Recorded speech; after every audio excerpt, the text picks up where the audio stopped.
Córdoba capital dormía mal en aquellos días. No era un sueño verdadero el de la ciudad, sino una vigilia enferma, quebrada por rumores, ladridos lejanos y pasos que nadie se atrevía a seguir. En el este de la ciudad, donde el barrio San Vicente cargaba sobre sus calles el peso del tiempo, la humedad y la muerte, comenzó a crecer una historia que pronto dejaría de ser historia para volverse miedo. Todo parecía conducir hacia un mismo corazón sombrío en el cementerio, Campo de la Ribera, la costa del Suquía. Nombres que de noche sonaban menos a lugares que a advertencias. Al principio fueron murmullos. Una mujer juró haber visto una sombra enorme cruzar junto a las tapias del cementerio. Un muchacho dijo que aquello no corría como un perro ni como un hombre, sino como algo intermedio, algo mal resuelto por la naturaleza o por el infierno. Otro afirmó haberlo visto erguirse un instante bajo una lámpara mortecina,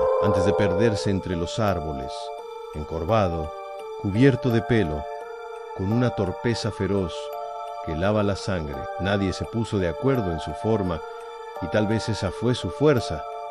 Para algunos era un hombre lobo, para otros, un hombre gato, para los más supersticiosos, una maldición antigua que había despertado entre las tumbas. Y para quienes fingían no creer, seguía siendo algo suficientemente espantoso como para cerrar ventanas antes del anochecer y no salir solos. La criatura no tardó en recibir un nombre antiguo, el lobizón, un nombre imborrable por el tiempo. Y una vez que un horror recibe nombre, comienza a existir con mayor precisión en la mente de los hombres. San Vicente cambió entonces su respiración. Las calles, que de día todavía conservaban su modesta rutina de barrio trabajador, por las noches se volvían pasillos de sospecha. Detrás de cada persiana entreabierta latía un ojo atento. En cada patio, los perros olfateaban la oscuridad con un recelo casi humano. Las conversaciones dejaban de ser conversaciones para convertirse en confesiones a media voz. Se decía que había sido visto cerca del río Suquía, se decía que rondaba Campo de la Ribera, se decía que su guarida estaba en las sombras del cementerio de San Vicente, y se decía incluso que avanzaba sobre el agua, como si las leyes del mundo no le incumbieran. A medida que crecían los relatos, también crecía el pánico. La ciudad, siempre tan afecta a exagerar sus espantos, halló en aquella figura un espejo monstruoso. Lo que uno aseguraba haber visto, al día siguiente eran 2 los que lo confirmaban, y al tercero ya eran 20. No importaba que las versiones se contradijeran, lo esencial era el temblor que dejaban. El miedo no exige exactitud, le basta con la repetición. Y entonces llegó abril de 1985. Para ese momento, el rumor ya había dejado de pertenecer a los vecinos. El caso había invadido las conversaciones, las esquinas, las noches y finalmente a las propias fuerzas del orden. Policías de la Seccional 5 y efectivos del Comando Radioeléctrico comenzaron a rastrillar la zona. Linternas, móviles, armas, corridas, huellas sobre la tierra húmeda. El barrio entero parecía asistir a una cacería sin presa visible. Pero aquello no devolvía calma, la empeoraba, porque si la policía salía a buscarlo, pensaban los vecinos, era porque algo había ahí afuera. Y esa deducción, tan simple como fatal, terminó de pudrir la noche. Hubo grupos de hombres que se reunieron antes de salir, no para trazar estrategias, sino para rezar. Se persignaban como quien va al encuentro de algo que no pertenece del todo a este mundo. Algunas mujeres cerraban puertas y apagaban luces temprano.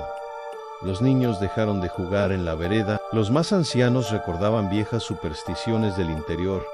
Hablaban del 7º hijo varón, de castigo, de transformaciones y de bestias nacidas entre pecado y luna.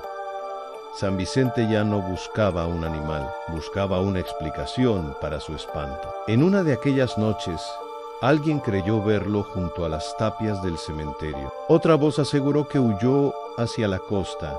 Más tarde, otro juró que lo había tenido a pocos metros hoyos hundidos, lomo arqueado, respiración áspera, una silueta inmensa entre la maleza. Los testimonios no encajaban del todo entre sí, pero todos coincidían en algo: quien lo veía no lo olvidaba. Y así, entre rezos, patrullajes y versiones imposibles, el lobizón se volvió más grande que cualquier cuerpo real. Ya no era solo una criatura, era el dueño de la noche. Sin embargo, como ocurre en toda pesadilla demasiado extendida, empezaron a insinuarse otras explicaciones. Algunos hablaban de bromistas, de hombres disfrazados, de muchachos que, al amparo del terror colectivo, salían con máscaras o caretas para asustar al barrio y alimentar la histeria. La idea parecía razonable, incluso miserablemente humana, pero había algo en ella que no alcanzaba a cerrar del todo la herida,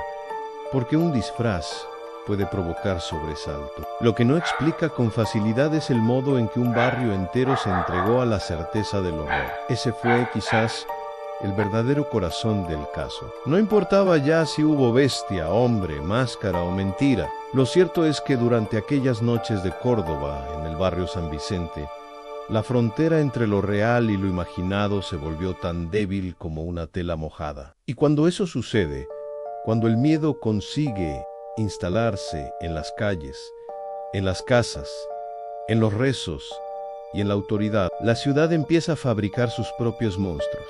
El lobizón nunca fue atrapado, nunca se presentó, bajo la luz brutal de una verdad definitiva, una explicación capaz de apagar del todo la leyenda. Quedaron versiones, recortes, recuerdos, deformados por el tiempo, patrullajes nocturnos, esquinas señaladas con el dedo y el eco de una criatura que acaso existió, menos en la carne que en el temblor de quienes la nombraban. Pero hay historias que no necesitan resolverse para sobrevivir.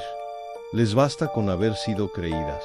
Y en San Vicente, aún mucho tiempo después, cuando la noche cae sobre las calles viejas y el aire trae desde el río un olor oscuro de barro y abandono, algunos siguen recordando aquellos días de abril de 1985 como si no hubieran terminado nunca. Dicen que el barrio no volvió a dormir igual. Dicen que a ciertas horas, cerca del cementerio y de la costa, los perros todavía ladran hacia un punto fijo de la sombra. Y hay quienes juran que no ladran al vacío, porque toda ciudad conserva, en algún rincón, el cadáver de su propio espanto. Y Córdoba, entre las tapias húmedas de San Vicente, ¿acaso todavía guarda el suyo?